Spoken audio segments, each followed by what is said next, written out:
बसंतपुर नामक एक छोटे से गांव में लता और घनश्याम नामक पति पत्नी अपने दो बच्चे पिंकी और चीकू के साथ एक छोटे से घर में रहते थे।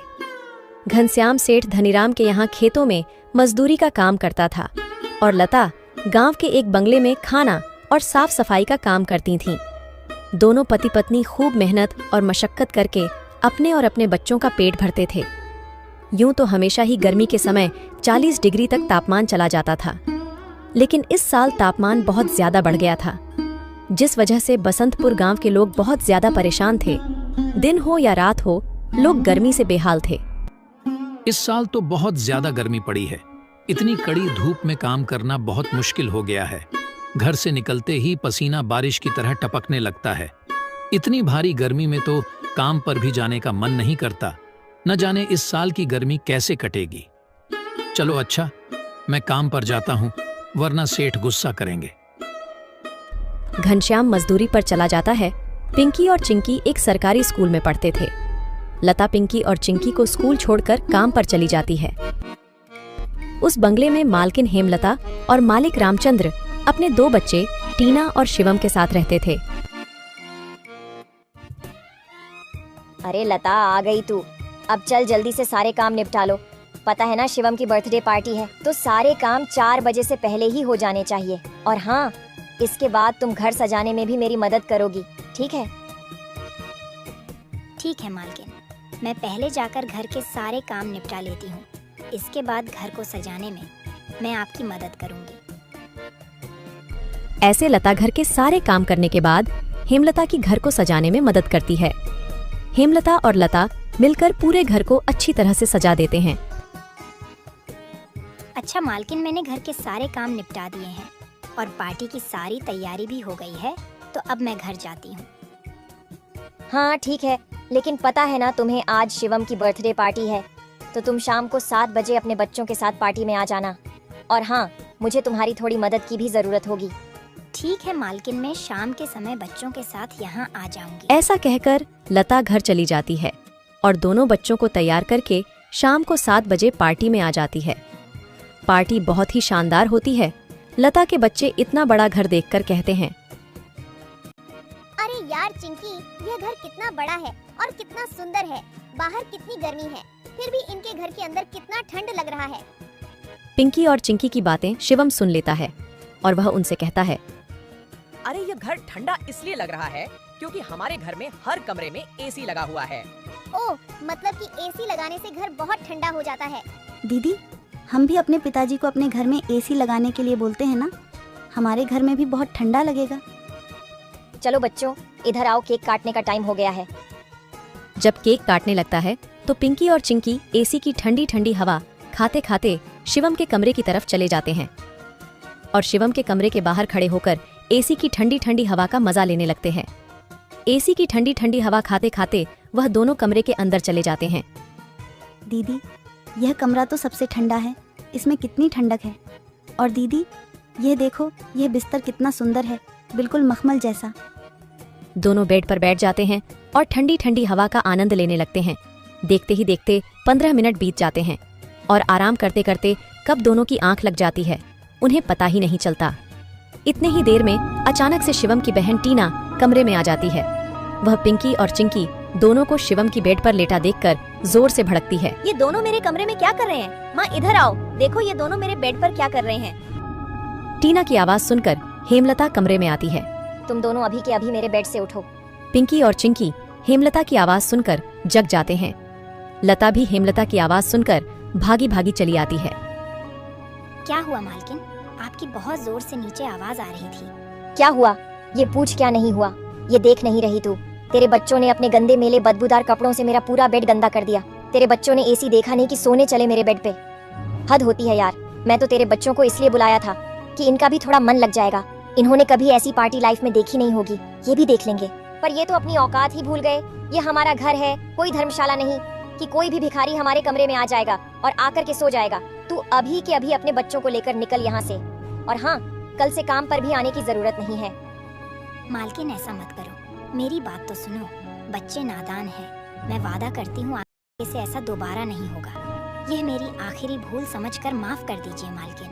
मुझे काम से मत निकालिए मालकिन। इस काम के सहारे तो मेरा घर चल रहा है।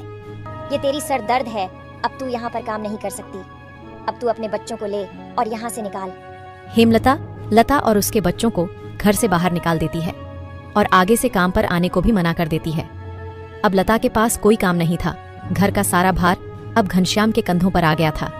हे भगवान, आज तो खाना बनाने के लिए आटा भी नहीं है। अब मैं आटा कहाँ से लाऊं? मेरे पास तो अब और पैसे भी नहीं है। और जो तनख्वाह घनश्याम जी को मिली थी वह सब घर खर्चे में खत्म हो गए। मेरा क्या है, मैं तो पानी पीकर भी सो जाऊंगी, पर बच्चों को क्या?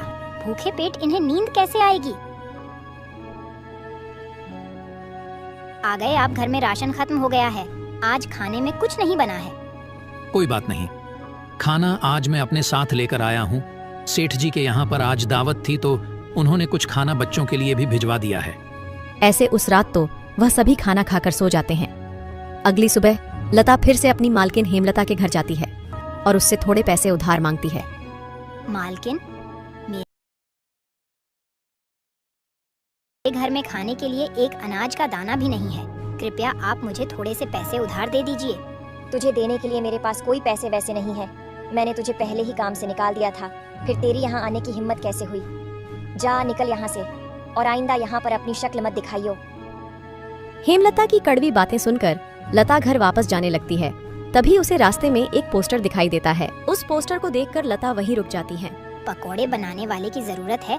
अधिक जानकारी के लिए इस दिए गए नंबर पर कॉल करें। पकोड़े बनाने तो मुझे आता है। अगर यहाँ मेरी नौकरी लग जाए तो घर का खर्च चलाने के लिए कुछ पैसे आ जाएंगे। ऐसा सोचकर लता उस पते पर पहुंच जाती है।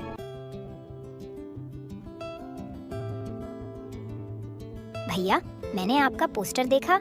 आपको किसी पकोड़े बनाने वाले की जरूरत है? हाँ, जरूर तो है। तुम पकोड़ा बना लोगी। क्या तुम्हें पकोड़े बनाने आते हैं? हाँ, सब मुझे कई तरह के पकोड़े बनाने आते हैं, जैसे मिर्च का पकोड़ा, पालक का पकोड़ा, पनीर का पकोड़ा और भी कई प्रकार के पकोड़े मुझे बनाने आते हैं। तो ठीक है, तुम आज से ही काम पर लग सकती हो। ऐसे लता पकोड़े बनाने वाले के साथ काम पर लग जाती है और ग्राहकों को पकोड़े सर्व करने लगती है। ऐसे ही शाम हो जाती है और रमेश के सारे पकोड़े बिक जाते हैं। चलो, आज तो सारे पकोड़े बिक गए। आज तो तुमने पकोड़े सिर्फ सर्वे किए हैं, लेकिन कल से तुम्हें पकोड़े बनाने भी होंगे। हाँ साहब, मैं बहुत ही स्वादिष्ट पकोड़े बनाना जानती हूँ। तो ठीक है, ये लो आज के काम के पैसे। 300 रुपए लेकर लता सबसे पहले राशन की दुकान पर जाती है और वहाँ से राशन का सामान खरीदकर घर आ जाती है। घर पहुंचकर लता सबसे पहले बच्चों के लिए खाना बनाती है और उनको परोसती है। चिंकी, पिंकी, आ जाओ, खाना खा लो। इतने में घनश्याम भी वहाँ आ जाता है और लता घनश्याम को अपने नए काम के बारे में बताती है। इस तरह सारे मिलकर खुशी खुशी खाना खाते हैं। अगली सुबह लता बच्चों को स्कूल छोड़कर वापस काम पर चली जाती है। दुकान पर पहुंचकर लता पकोड़े बनाती है। लता के बने हुए पकोड़े ग्राहकों को बहुत पसंद आते हैं। लता के बने हुए पकोड़े खाकर ग्राहक पकोड़े की बहुत तारीफ करते हैं। उनको आज के बनाए हुए पकोड़े कल से भी ज्यादा अच्छे लगे। रमेश भाई, तुम्हारे आज के पकोड़े का तो कोई जवाब ही नहीं। इससे स्वादिष्ट पकोड़े मैंने आज से पहले इस होटल में कभी नहीं खाए। आखिर आज ऐसा क्या मिलाया है इन पकोड़ों में जो इतने स्वादिष्ट बने हैं? आज तो मैं एक और प्लेट खाऊंगा। मेरे लिए एक एक्स्ट्रा प्लेट पकोड़े लगा दो। ऐसे रमेश अपने ग्राहकों के मुंह से पकोड़े की तारीफ को सुनकर लता से कहता है। लता, तुम्हारे हाथ में तो जादू है। तुम्हारे हाथों के बने पकोड़े खाकर ग्राहक एक एक एक्स्ट्रा प्लेट पकोड़े खा रहे हैं। तुमने तो कमाल ही कर दिया। आखिर ऐसा क्या मिलाया है इन पकोड़े में जो ग्राहक इतनी तारीफ कर रहे हैं? साहब जी, कुछ खास नहीं मिलाया है, बस थोड़े से नमक मिर्च मसाले बराबर मात्रा में डाले हैं, बस। ऐसे रमेश के आज के पकोड़े बहुत जल्द ही खत्म हो जाते हैं। आज तो पकोड़े बहुत जल्द ही खत्म हो गए। कल से हमें और ज्यादा से ज्यादा पकोड़े बनाने होंगे। और हाँ, अब हमारी पकोड़ों की सेल और ज्यादा अच्छी होने लगी है, इसलिए कल मैं दुकान में एसी लगवा रहा हूँ। इससे ग्राहक भी एसी की ठंडी ठंडी हवा में पकोड़ों का मजा लेंगे और हमारे पकोड़े की सेल और ज्यादा बढ़ेगी। तुम क्या कहती हो? साहब, विचार तो बहुत अच्छा है। अगले दिन रमेश अपनी दुकान में एसी लगवा लेता है और जैसा उसने सोचा था वैसा ही हुआ। एसी लगने के बाद रमेश के दुकान पर ग्राहकों की संख्या बढ़ जाती है। ग्राहक ठंडी ठंडी हवा में बैठकर पकोड़े खाने का आनंद उठाते हैं। ऐसे रमेश के आज भी सारे पकोड़े बहुत जल्द ही बिक जाते हैं। शाम के समय जब लता घर वापस आती है और वह चिंकी और पिंकी को आपस में बातें करते हुए सुनती है। दीदी, उस दिन पार्टी में कितना मजा आ रहा था ना। कहाँ हम उस दिन एसी की ठंडी ठंडी हवा खा रहे थे, और कहाँ आज हम इतनी गर्मी में बैठे हैं। काश हमारे घर में भी एसी होती तो हम भी अभी एसी की ठंडी ठंडी हवा खा रहे होते। इतने में लता अंदर आ जाती है। अरे चिंकी और पिंकी, तुम दोनों क्या कर रहे हो? तुम दोनों ने अपने स्कूल का होमवर्क किया? चलो जल्दी से अपना अपना होमवर्क कर लो। मैं खाना बनाने जा रही हूँ। इसके बाद खाना खाकर जल्दी सो जाना। कल तुम्हें सुबह उठकर स्कूल भी तो जाना है ना। ठीक है माँ, हम स्कूल का काम करके आते हैं। ऐसे दिन बीतते जाते हैं और लता के हालात पहले से ठीक होते जाते हैं। ऐसे ही एक दिन सुबह लता काम पर जा रही होती है, तभी उसे भंगार की एक दुकान दिखती है। उसे दुकान पर कई सारे सामान थे, जैसे कूलर, पंखा, फ्रिज, एसी इत्यादि। लता का ध्यान उस दुकान में रखे पुराने एसी की तरफ जाता है। वह उसे बहुत पसंद आता है। वह उस दुकानदार से बोलती है, भैया, ये एसी का क्या दाम है? मात्र 10,000 रुपए की है। 10,000? ये तो बहुत ज्यादा है। ज्यादा नहीं, ये तो बहुत कम है। ये सेकंड हैंड एसी है। अगर नई एसी खरीदने जाओगी तो 30,000 से कम की नहीं आएगी। अच्छा ठीक है, पर ये सही से तो चलती है ना? हाँ, बिल्कुल सही से चलती है। अगर 6 महीने से पहले ये एसी बंद हो जाती है तो इसकी सारी रिपेयरिंग की सर्विस बिल्कुल फ्री होगी। ठीक है, लेकिन इसका सही दाम लगाओ। मैं इसके 8,000 दूंगी। अगर तुम्हें देनी है तो मुझे ये ऐसी 8,000 में दे दो। ठीक है, बताओ कहाँ लगानी है। लता उस आदमी को अपने घर लेकर आती है। वह आदमी लता के घर पहुंचकर एसी को लगा देता है। एसी चालू करते ही ठंडी ठंडी हवा घर में फैलने लगती है। बच्चे भी इस ठंडी ठंडी हवा का मजा उठाते हैं। वह दीदी, क्या मजा आ रहा है। ऐसी की ठंडी ठंडी हवा, ऐसा लग रहा है जैसे बर्फ की चादर ओढ़ ली है हमने। इतनी कड़ी गर्मी में ये ठंडी ठंडी हवा बर्फ की चादर जैसी लग रही है। घर में एसी के लगते ही बच्चे बहुत खुश हो जाते हैं। घनश्याम भी घर पर आ जाता है। ओह, आखिर तुमने बच्चों की इच्छा पूरी कर ही दी। कैसे ना करती भला। बच्चे तो आखिर मेरी जान है। इनसे बढ़कर मेरे लिए कुछ भी नहीं। एसी लग जाने की वजह से बच्चे बहुत खुश होते हैं और लता की कमाई भी अच्छी होने लगती है। लता के बने हुए पकौड़ों की वजह से रमेश के दुकान पर ग्राहकों की भीड़ लगी रहती थी। इससे रमेश खुश होकर लता की तनख्वाह बढ़ा देता है। थोड़े दिन बाद घनश्याम भी सेठ धनीराम के यहाँ मजदूरी छोड़कर लता के साथ पकोड़े बनाने लगता है। दोनों को रमेश काफी अच्छी सैलरी देता था, जिससे उनका घर खर्च काफी आसानी से चल जाता था। बच्चे पूरी गर्मी ऐसी की ठंडी ठंडी हवा में गुजरते हैं और इस तरह वह लोग अपना जीवन खुशी खुशी जीने लगते हैं।